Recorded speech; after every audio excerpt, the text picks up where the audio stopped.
8월 25일 비트코인 시황, 조정파동 구조 및 도미넌스 사이클 시작하겠습니다.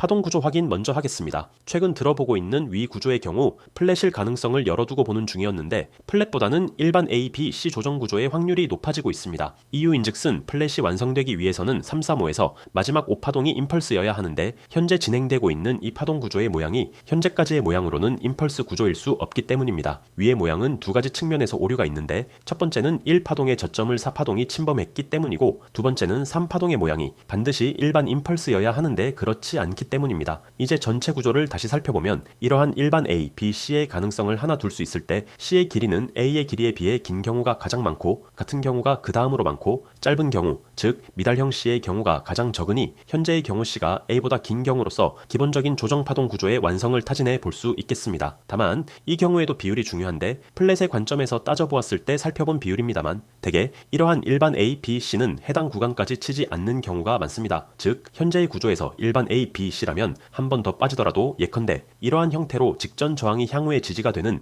110K를 방어하고 종료되는 것이 확률적으로 염두에 둘 만한 상황이라고 볼 수 있겠습니다. 그렇다면 이렇게 진행되는 일반 A, B, C가 아닌 기존의 플랫 관점일 경우라면 아직 경우의 수는 남아있는데 335에서 5파동이 임펄스로 구현되기 위해서는 8월 22일 쏘아올린 위 반등 파동이 조정 2파동으로 해석되어야 하는 임펄스여야 합니다. 즉 이 파동은 플랫의 경우 꽤나 늘어지고 깊은 상황이 되는데 1파동이 연장된 임펄스라면 이 정도 비율이 되겠지만 1파동 연장 임펄스의 발생 빈도가 비교적 낮은 편이므로 3-5파동 연장의 경우를 주된 그림으로 보았을 때 지난주 플랫에 대한 관점으로 분석했던 해당 그림과 같이 진행될 소지가 남아 있습니다. 분석에 대한 복기에 가까운 내용이 되겠습니다만 이 경우 전체 큰 그림에서는 74K부터 진행된 파동의 구조는 위와 같이 임펄스 구조로 올라와서 조정 파동이 크게 한번 위와 같이 터짐으로써 이렇게 4파동 저점 부근까지 내려오는 것을 조정의 끝으로 하여 다시 삼각형이 크게 등장, 즉 이러한 수순을 미리 그려두고 볼 수 있게 됩니다. 정리해보자면 위와 같은데 일반 A, B, C의 경우라면 조정폭은 앞으로 얼마 남지 않은 선에서 끝나는 파동이 일반적입니다. 플랫의 경우라면 현재가 1, 2파동까지 나오고 3파동 하락을 시작한 상황이기 때문에 훨씬 더 아래에서 받을 준비를 해야 하고 이 파동은 궁극적으로는 지난 한 단계 더 큰 파동의 4파동 저점, 즉 98K를 치러가는 수순, 이렇게 정리해볼만 합니다. 아울러 비트코인의 이러한 중요한 움직임과 중대형 파동의 갈림길 사이에서 도미넌스가 대단히 유의미한 변화 국면에 접어들고 있습니다. 최근 들어 살펴본 비트코인의 자본시장 지배력 수준은 위와 같은 상황인데 이 지배력 차트를 볼 때 우리는 추세선 하나만 가지고 단순 참고하기 때문에 이를 하방 이탈이다 라고 볼만은 합니다만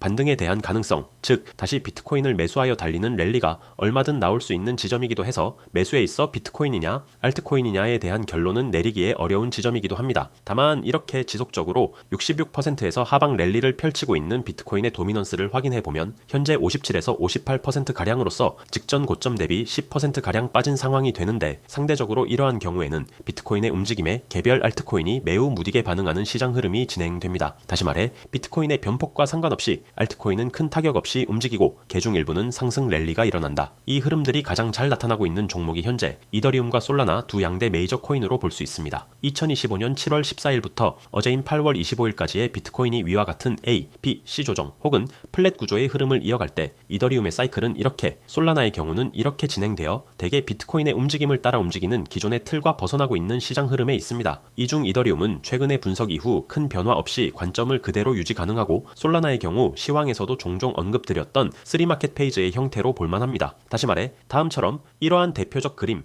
횡보 이후 첫 번째 고점을 달성하고 횡보하던 매물대 지지선을 깨고 아래로 내려찍고 이후 다시 큰 상승 추세로 올라가 수렴하는 대표적 3마켓 페이지의 형태가 되는데 솔라나의 경우 일봉 모양을 이렇게 두고 보면 3마켓 페이지의 패턴과 흐름이 매우 유사하게 잡혀가는 도중일 가능성에 무게를 둘만 하겠습니다. 알트코인에서 이러한 3마켓 페이지 형태가 나온다는 것 자체가 이미 도미넌스 하락에 이은 비트코인에 집중되었던 자금 흐름의 분배 사이클이 시작되었다는 반증일 수 있겠는데 이러한 시장의 자금 분배 사이클은 대개 다음과 같이 이루어집니다. 비트코인 다음 이더리움, 솔라나 등 특급 대장주, 그 다음은 일반적 대장주, 다음은 소위 잡코인, 마지막으로 밈코인, 이런 식으로 자금 분배가 이루어지며 이 전체의 끝에는 잡코인, 밈코인의 불장이 찾아오면서 이 모든 한 사이클을 끝내는 경우가 많습니다.